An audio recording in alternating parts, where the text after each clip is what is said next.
On कैमरे के सामने दिल्ली के सांसद और मंत्री, वरिष्ठ मंत्रियों के यहाँ आप ये समझिए कि बराबर जा रही हैं, उनका कुछ स्टेटमेंट लाएं और आपको सुनाएं। आप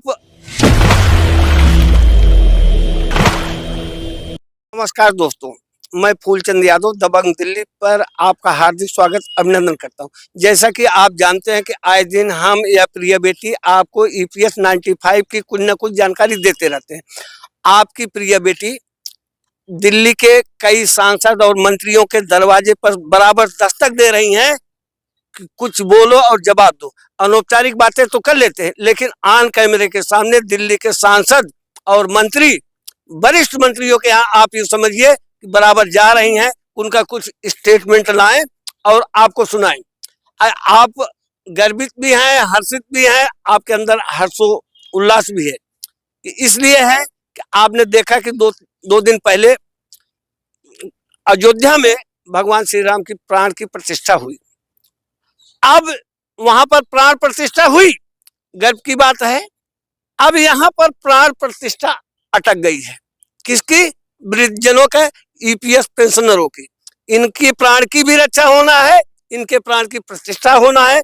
इसी सवाल का जवाब लेने के लिए हमारी टीम के लोग जो है, इस समय हम जैसे जंतर मंतर है, इसके इर्द गिर्द चारों तरफ रायसीना हिल्स ले लीजिए, आप केंद्रीय सचिवालय ले लीजिए, संसद भवन देख लीजिए, नया पुराना देख लीजिए, तो सारे मंत्री और सांसदों का निवास यहीं पर है।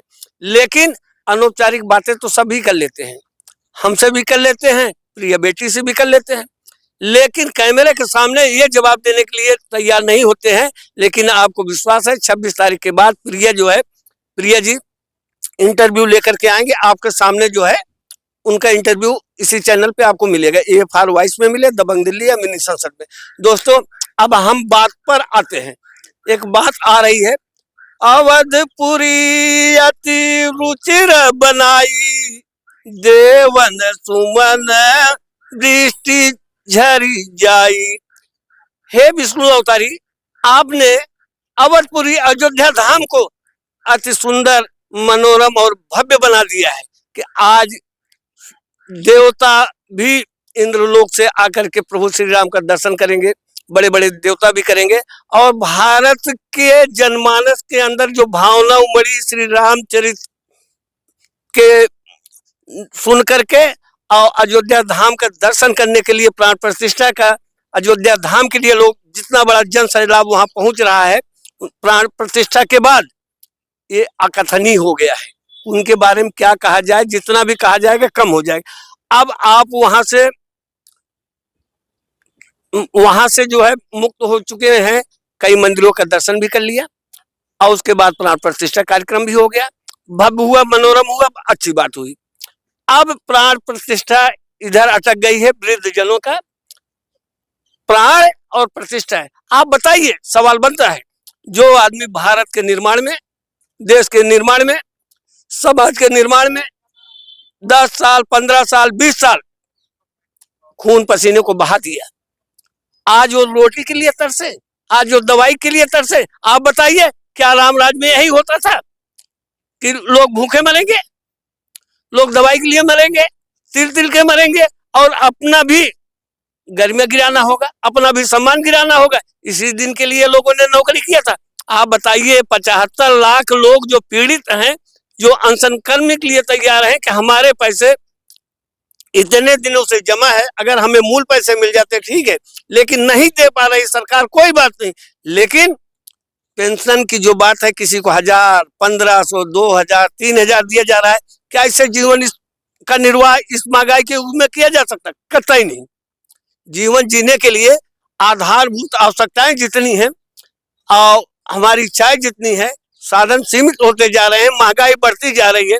इस मांग को हमारे EPS कर्मी विगत 8 वर्षों से लगे हैं, अनुनय कर रहे हैं, विनय कर रहे हैं, कभी जंतर मंतर पर धरना प्रदर्शन कर रहे हैं, कभी श्रमिक कार्यालय कर रहे हैं, EPFO कार्यालय कर रहे हैं, कभी रामलीला मैदान कर रहे हैं। यहाँ तक कि मामला यह सुप्रीम कोर्ट में पहुंच गया, जहां से आपको फैसला दिया गया कि 7,500 रुपए पेंशनरों को दिया जाए, प्लस DA दिया जाए, और चिकित्सा सुविधा उपलब्ध किया जाए। इस अदालत के फैसले को जो है क्रियात्मक रूप ईपीएफओ कार्यालय क्यों नहीं कर रहा है, सवाल बनता है।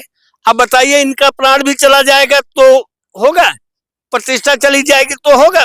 75 लाख लोगों में अब तक लोग जो है 4 लाख जो है इस दुनिया को छोड़ चुके हैं, अलविदा हो चुके हैं। देखो, कहने की बात तो है, इस धरा पे सब धरा रह जाएगा, सब इसी धरती पे रह जाएगा। जब तक जियो, सम्मान से जियो, आदर्श के साथ, संस्कार के साथ, भावपूर्ण स्नेह के साथ जियो। जो आपसी जो है स्नेह का कि किसी ने कमेंट में भेजा था, अब विलंब के कारण स्वामी प्रभु, अब आपको ईपीएस लागू कर देने में क्या कारण है, क्या कारण है जो विलंब हो रहा है? सरकार के पास पैसे हैं, मामूली पैसे थोड़ी है। एक एक आदमी का 15 लाख 20 लाख रुपए ईपीएस कर्मियों का जमा है। उनके पैसे आप सोचिए कि करोड़ों और अरबों में पहुंच जाएंगे पैसे, 75 लाख लोगों का। अब इसमें लोग जो है तिल तिल के मरे और घुट घुट के जिए, ये जीवन कोई जीवन नहीं होगा। लोग अपने स्वाभिमान की रक्षा के लिए, अपनी गरिमा की रक्षा के लिए, अपने जीवन को सरल और सरस बनाने के लिए आए दिन धरना प्रदर्शन किया गया विगत 8 सालों से लगातार। या कोई लंबी लड़ाई कम थोड़ी है, 8 साल की लड़ाई बहुत बड़ी लड़ाई होती है, वो भी सम्मान से। बताइए, क्या कभी आपने सुना कि ये पेंशन कर्मी जो पेंशन की मांग कर रहे हैं ईपीएस 95 वाले, अपनी बढ़ोतरी की, रेलवे को रोका, चक्का जाम किया, राष्ट्रीय संपत्ति का नुकसान पहुंचाया? कतई नहीं, कभी नहीं पहुंचाया। अब सबसे बड़ी बात, खुशी की बात यह है, विगत 8 सालों में कोई ऐसा नहीं हुआ कि जो आपकी बात चैनलों के द्वारा, टीवी के द्वारा, अखबार के द्वारा पहुंची हो। लेकिन 1 महीने से जिस प्रखरता, जिस तीव्रता के साथ, जिस गति से हम और प्रिया बेटी, एवाई चैनल, मिनी संसद, दबंग दिल्ली, अन्य चैनलों से उठा रहे हैं, ये बात लगभग पूरे भारत में पहुंच गई। पहुंच इसलिए गई कि रोज 15,000 से लेकर 50,000 लोग जो है सुनते हैं, कमेंट आता है, हम उनके प्रति अपना आभार प्रकट करते हैं। एक सूचना के तौर पे आपको बताऊं, आपका अनशन जो है 30 जनवरी से आरंभ होना था। कतिपय कारणों से, प्रशासनिक कारणों की वजह से एक दिन जो है पीछे डिले कर दिया गया।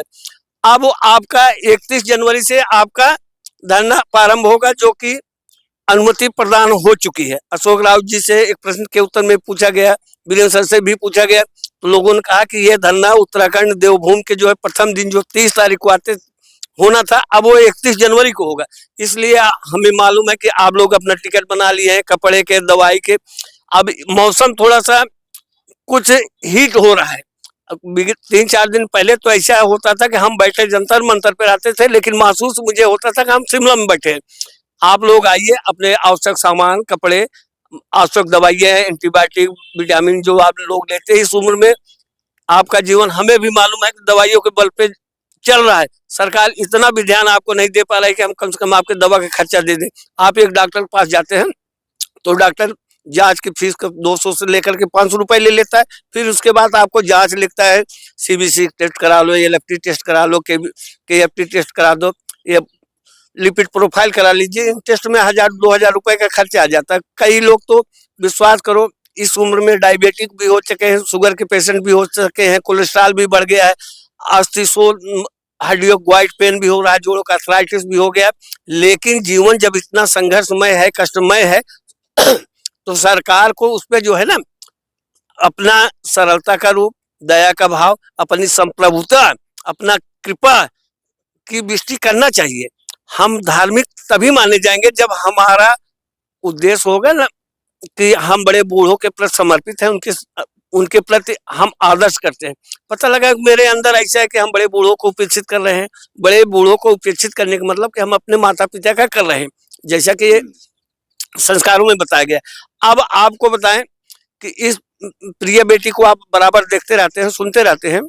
वो इन दिनों दिल्ली के रायसीना से लेकर के जो सांसद हैं, मंत्री हैं, कैबिनेट स्तर के, उनके यहाँ भी जाकर के एक यही बात पूछते हैं कि अब ईपीएस का आंदोलन चालू होने वाला है, आप बताइए इस पर कार्रवाई क्या करेंगे, पीएमओ ऑफिस की क्या सूचना आ रही है। आप यूं मान के चलिए, आज के 4 दिन पहले पूरी दिल्ली सुनी थी, जबकि पीएमओ कार्यालय को आप देखिए, गृह मंत्रालय को आप देख लीजिए, रक्षा मंत्रालय देख लीजिए ना, जैसे कि पूरी दिल्ली उड़ करके जो है श्री अयोध्या धाम पहुंच गई हो।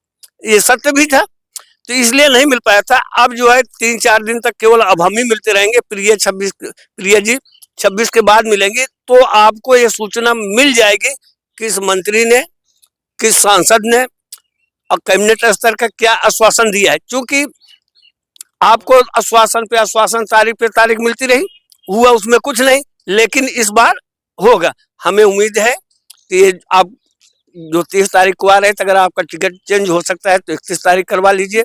आपको रहने खाने की यहाँ व्यवस्थाएं जैसे आप लोग करते थे एडजस्ट करके, वैसे आप करिए। हमें कुछ कमेंट भी अच्छे से आए हैं, आप लोग गिफ्ट भी बेचते हैं, उसके लिए भी आपको धन्यवाद। आप पढ़ते हैं, सुनते हैं, शेयर करते हैं। एक दिन पहले आना व्यर्थ ना हो जाए, इसलिए आप 31 तारीख को पधारिए। अब हम अलविदा लेते हैं, फिर कल मुलाकात होगी। फूलचंद यादव, दबंग दिल्ली, ए फॉर वॉइस। नमस्ते, जय हिंद, जय भारत।